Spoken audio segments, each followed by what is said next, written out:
সমস্ত দেবতা আর অসুর মিলে সমুদ্র মন্থন হয়। সেই সমুদ্র মন্থন থেকে আমাদের অমৃতর কলস ওঠে। সেই অমৃতর কলস দুই দল অত্যাধিক দলাদলি করতে থাকে যে কারা নেবে। তো এইভাবে অসুরের শক্তি প্রয়োগ করে তারা নিয়ে পালিয়ে যায়। তখন সমস্ত দেবতারা তাদের যে রক্ষাকর্তা একজনই ভগবান বিষ্ণুর কাছে যে ভেঙে পড়ে যে এইভাবে আমাদের অসুররা ছল করেছে। তখন ভগবান বিষ্ণু মোহিনী অবতার নিয়ে সমস্ত তাদের মধ্যে গিয়ে মনোরঞ্জন করে, সমস্ত অসুরদের মোহিত করে দেয়। তার যে এতটাই রূপ ছিল যে বলা আছে এরকম শাস্ত্রে ভগবান শিব পর্যন্ত মোহিত হয়ে যায়, এতটা মোহিনীর রূপ ছিল।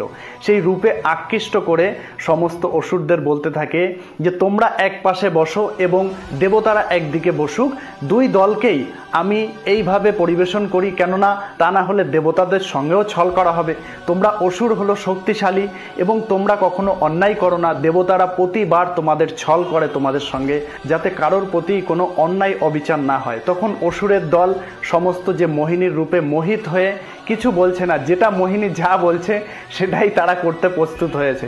তারা এইভাবেই তখন দুই দল সারিভাবে বসে এদিকে অসুর দলকে সুরা পান করাচ্ছে বেশ একই কলসে, আবার সেই কলসের ছল দ্বারা সমস্ত দেবতাদের কি করছে সেখানে অমৃত পান করাচ্ছে। তাই এইভাবে করাতে করাতে একটা সময় এক অসুর বুঝে গেছে যে কোনো না কোনো ছল হচ্ছে। তখন সে কি করেছে, একটা জায়গায় দেবতার রূপ নিয়ে সেই অসুরের দলের মধ্যে সেখানে চলে গেছে চন্দ্র এবং সূর্যের মাঝামাঝি।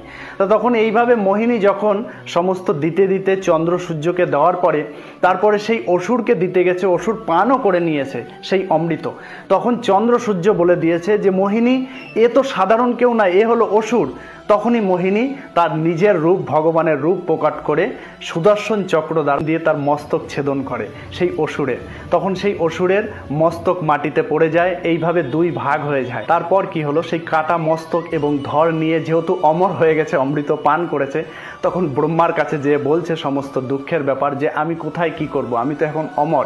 তখন পিতামহ ব্রহ্মা তাকে আশীর্বাদ করে এবং বরদান করে যে নবগ্রহ রয়েছে তাদের মধ্যে তোমারও স্থান হবে।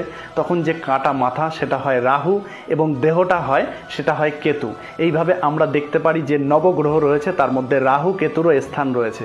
এইভাবে যেহেতু সূর্যদেব এবং চন্দ্রদেব দুজনে বলে দিয়েছে, তাদের প্রতি যে ক্ষোভ রয়েছে সেটা এখনও রয়েছে, আমরা সেটা দেখতে পাই। এইভাবে কিছু কিছু সময় এরকম বছরে এরকম চন্দ্রগ্রহণ এবং সূর্যগ্রহণ হয়, মানে গ্রাস করে। তো এইভাবেই সূর্য এবং চন্দ্রকে গ্রাস করে নেয়, যেহেতু তার গলা কাটা এজন্য গ্রাস করে নিলে কি হবে সেটা রাখতে পারে না, আবার গলা থেকে সেটা বেরিয়ে যায়।